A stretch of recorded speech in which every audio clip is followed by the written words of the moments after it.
Israeli Prime Minister Netanyahu released a video message regarding his visit to the United States and U.S. President Donald Trump's announced Gaza plan.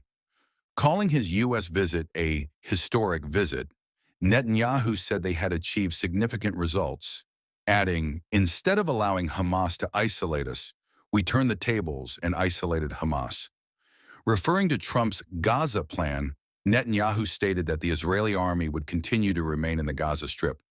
The whole world, including the Arab and Muslim world, is now pressuring Hamas to accept the conditions we created together with Trump.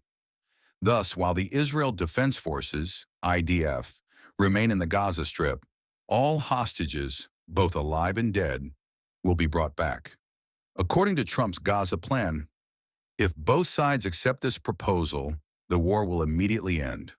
The Israeli army will withdraw according to the standards and timetable agreed upon by the U.S., Israel, and the guarantors. At a press conference, President Trump said, "Muslim countries are determined to disarm Gaza, and the parties will accept a timetable for Israel's withdrawal." It is unclear whether the Israeli Prime Minister's statement refers to the period before peace or after.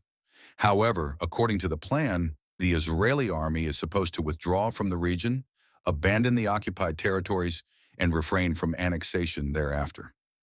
The White House during yesterday's meeting stated, "When the necessary reforms for the Palestinian Authority are implemented, the conditions for a Palestinian state will also be appropriate." On the subject of withdrawal from Gaza, as with the recognition of a Palestinian state, Netanyahu spoke ambiguously. Answering a question from someone behind the camera who asked whether he accepted the establishment of a Palestinian state, Netanyahu said, "Absolutely not. There is nothing like that written in the agreement. We stated strongly that we are against a Palestinian state." President Trump expressed that he understood this. "Of course, we will not accept it." According to Trump's announced plan, if both parties accept the offer, the war will immediately end and Israeli forces will withdraw to the agreed line to prepare for the release of hostages.